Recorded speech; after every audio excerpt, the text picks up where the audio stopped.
नमस्कार. प्रेमाची गोष्ट या मालिकेच्या आजच्या भागामध्ये मी तुम्हा सर्वांचे अगदी मनपूर्वक स्वागत करते.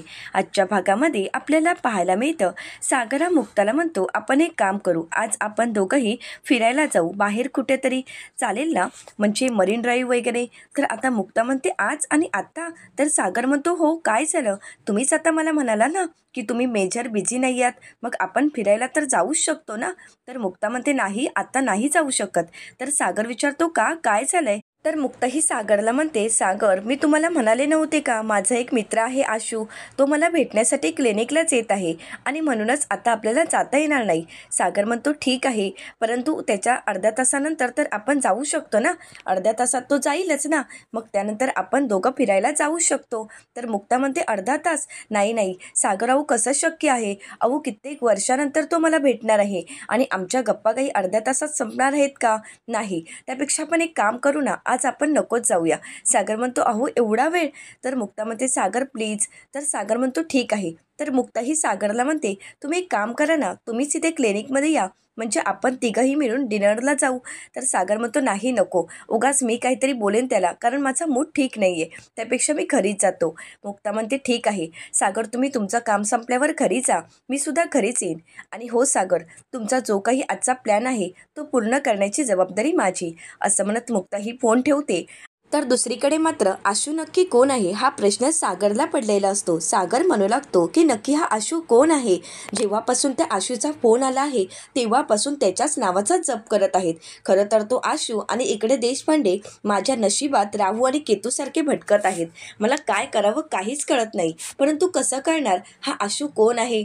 एक मिनिट, मुक्ता आताच म्हणाल्या की मी क्लिनिकमध्ये येऊ शकतो, मग आता मला स्वतःला जाऊन पाहावं लागेल नक्की हा आशू कोण आहे. आणि म्हणूनच सागर क्लिनिकला जायचं ठरवतो. तर दुसरीकडे पाहायला मिळतं, मुक्ताच्या क्लिनिकमध्ये एक व्यक्ती बुके घेऊन येते. तर मुक्ता त्यांना विचारते की आपण कोण आहात? तर ते म्हणू लागतात की मी सरांच्या ऑफिसमधून आलो आहे. तर मुक्ता त्यांना विचारते, सर म्हणजे आशय सर का? तर ते म्हणतात की हो.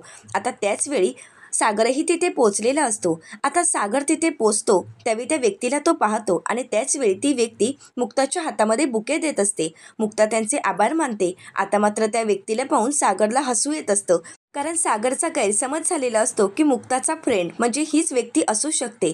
तर आता सागर मनाशीच म्हणू लागतो की हा आणि मुक्ताचा फ्रेंड आहे. आई जर इथे असती तर म्हणाली असती, काय सागर तू कुठे सुरमई आणि हा कुठे सुखा बोंबील, असू देत, असं म्हणत आता सागर तिथून निघून जातो. सागरचा गैरसमज झालेला असतो की मुक्ताचा फ्रेंड आशू म्हणजे आलेली व्यक्तीच आहे. तर सागर तिथून निघून गेलेला असतो, परंतु मुक्ताला मात्र काहीच माहीत नसतं. तर त्यानंतर ती व्यक्ती मुक्ताला म्हणू लागते, सरांनीच सांगितलं आहे की त्यांना यायला उशीर होणार आहे आणि म्हणूनच त्यांनी तुमच्यासाठी बुके पाठवून दिला आहे. तर मुक्ता त्यांना विचारते की तुम्ही चहा कॉफी वगैरे काही घेणार आहात का? परंतु ती व्यक्ती म्हणू लागते की नाही, मला काहीच नको, असं म्हणत ते तिथून निघून जातात. तर आशयने आपल्यासाठी बुके पाठवलं आहे हे पाहून मुक्ताला खूप आनंद झालेला असतो. तर थोड्याच वेळात आशय हा मुक्ताला भेटण्यासाठी मुक्ताच्या क्लिनिकमध्ये आलेला असतो. आता आशय मुक्ताला आवाज देत म्हणतो, डॉक्टर मुक्ता कोळी. आता ज्यावेळी मुक्ता पाहते आणि आशू आपल्याला भेटण्यासाठी आला आहे तेव्हा मात्र मुक्ताचा आनंद काही गगनात मावत नसतो. मुक्ता लगेच आशूला मिठी मारते आणि म्हणू लागते, आशू अरे कित्येक वर्षानंतर आपण भेटत आहोत. तर आशय म्हणतो, हो खरंच मला तुला भेटून खूप आनंद झाला आहे. मुक्तालाही खूप आनंद झालेला असतो.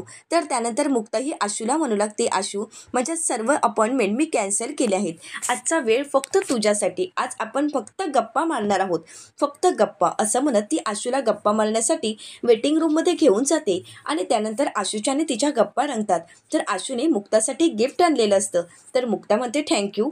तर त्यानंतर आशय म्हणू लागतो, तू फक्त थँक्यूच म्हणणार आहेस का? अगं खोलून तर बघ. तर मुक्ता म्हणते, आशू अरे आपण लहान आहोत का? गिफ्ट दिलं आणि लगेच खोलून पाहिलं.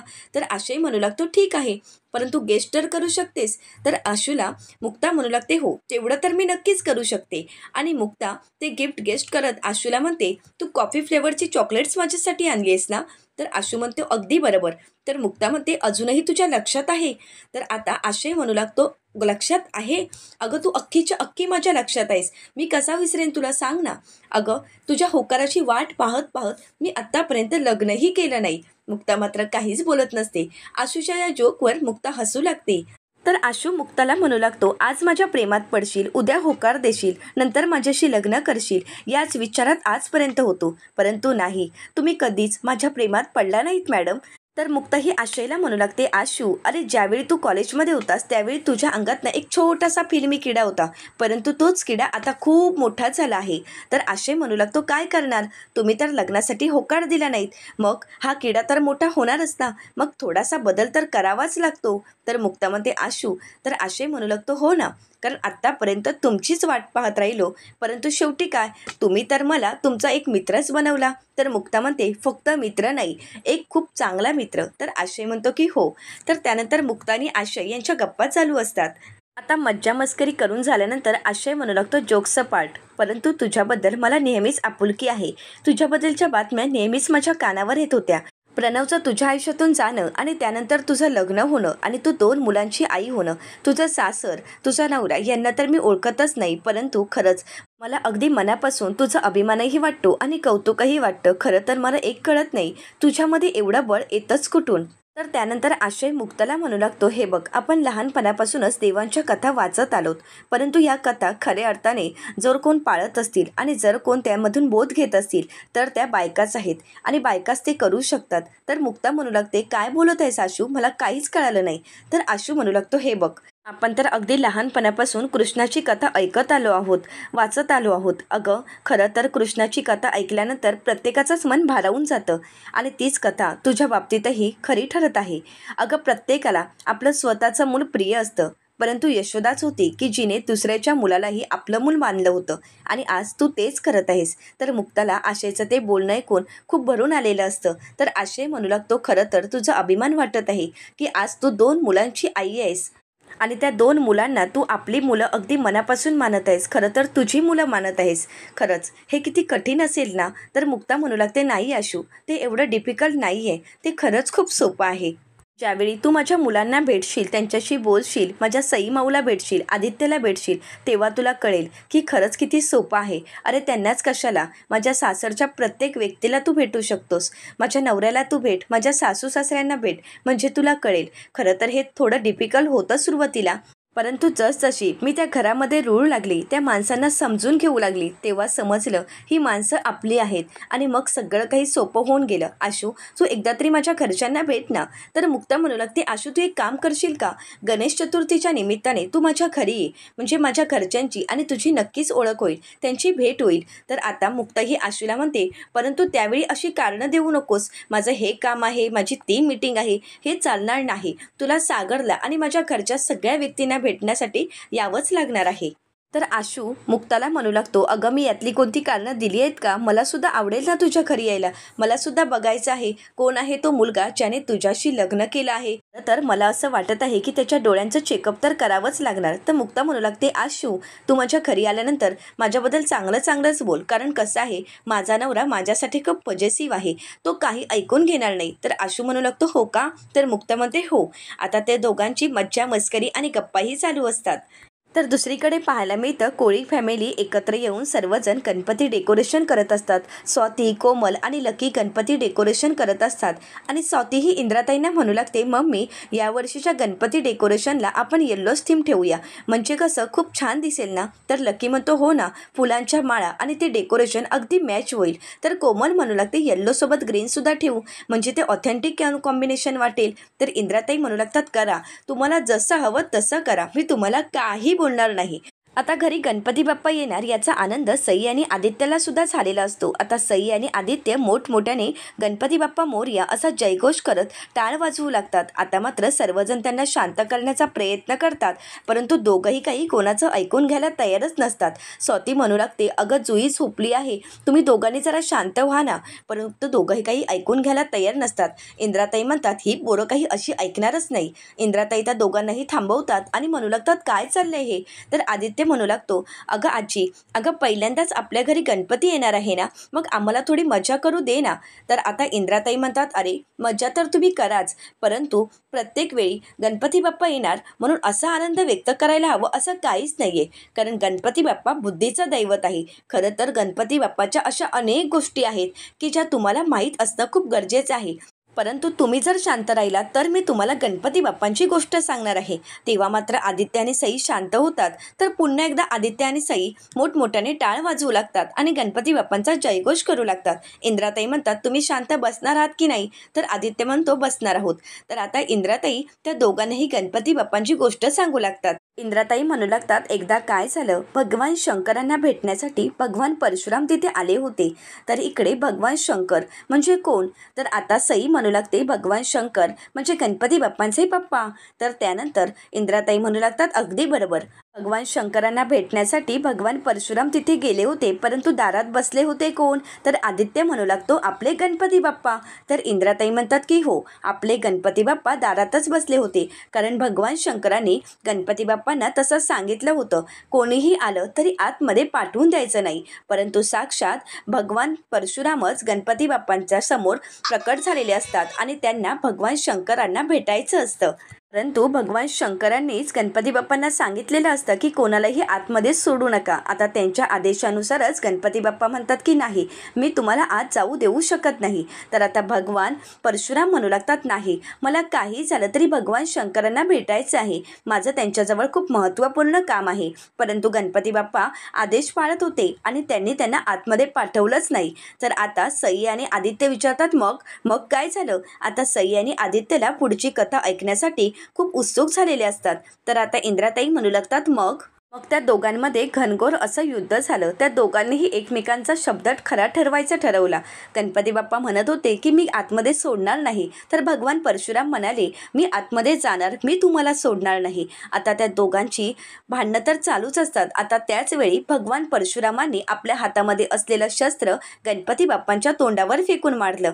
परंतु ते शस्त्र भगवान शंकरांनीच त्यांना दिलेलं असल्यामुळे त्या शस्त्रामुळेच गणपती बाप्पांनी ते दातावरच छेडलं आणि त्यामुळे गणपती बाप्पांचा एक दातही तुटला. गणपती बाप्पांचा एक दात तुटताच भगवान शंकर आणि भगवान परशुराम प्रसन्न होतात व त्यानंतर भगवान शंकर गणपती बाप्पांना म्हणू लागतात, तुमच्या याही रूपाची आजपासून पुढील युगायुगात पूजा केली जाईल, याही रूपाचा नामघोष केला जाईल, याही रूपाचा जयघोष केला जाईल. आणि म्हणूनच भगवान शंकरांनीच गणपती बाप्पांना एकदंत हे नाव दिलं होतं. आणि म्हणूनच आज आपण गणपती बाप्पांची पूजा करत असताना त्यांचा एकच दात असतो आणि म्हणूनच त्यांना एकदंत या नावानेही ओळखलं जातं. आता ही कथा सई आणि आदित्यला खूप आवडलेली असते. सर्वजण खूप आनंदाने टाळ्या वाजवू लागतात. इंद्राताईने खूप छान पद्धतीने दोन्ही मुलांना कथा सांगितलेली असते. आता त्याच वेळी मुक्ता तिथे आलेली असते. आता इंद्राताईंची कथा मुक्ताही ऐकत असते. आता मुक्ता ही कथा ऐकतच किचनमधली कामं करत असते. तर आता इंद्राताईंचं कौतुक करत लक्की म्हणतो, वा मम्मी, किती छान गोष्ट सांगितलीस.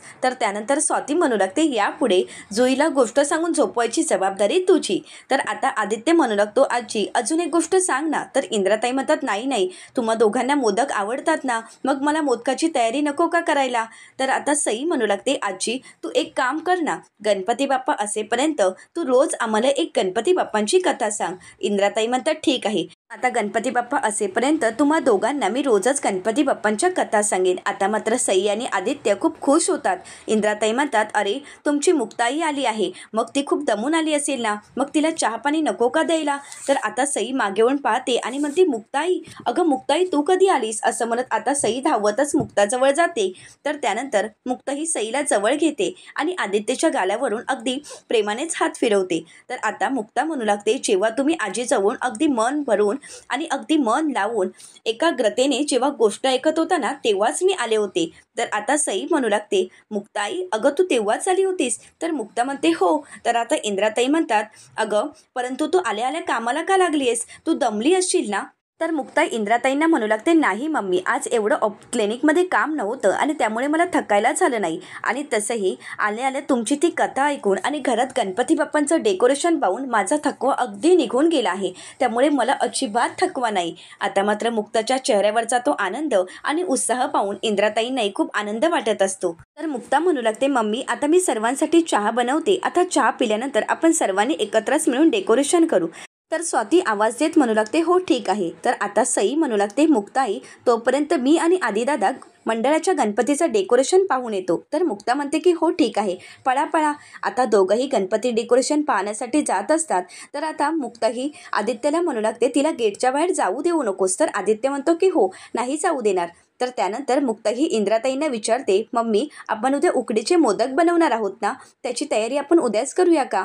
तर इंद्राताई म्हणतात की हो. तर त्यानंतर इंद्राताई मुक्ताला म्हणतात, आपलं जेवण तर झालंच आहे, परंतु जेवणासोबत कुरडया करूया का आज? तू कुरडया तळशील का? तर मुक्ता म्हणते की हो चालेल ना. आता मुक्ता ही कुरडया तळण्यासाठी किचनमध्येच असते. तर इंद्राताई मुक्ताला म्हणतात, मी आलेच. 402 मध्ये काय गणपतीचे डेकोरेशन केले आहे ते पाहून तरी येते. तर आता लकी म्हणतो, हो हो पाहून ये. तर आता स्वाती म्हणू लागते, फोटो काढून घेऊन ये मम्मी. तर आता मुक्ता म्हणू लागते, परंतु आपलंच खूप छान आहे. तर इंद्राताई म्हणतात, हो आलेच मी. आता मुक्ता ही कुरडया तळण्यासाठी कढईमध्ये तेल गरम करत ठेवते आणि दुसरीकडे तिने चहा ठेवलेली असते.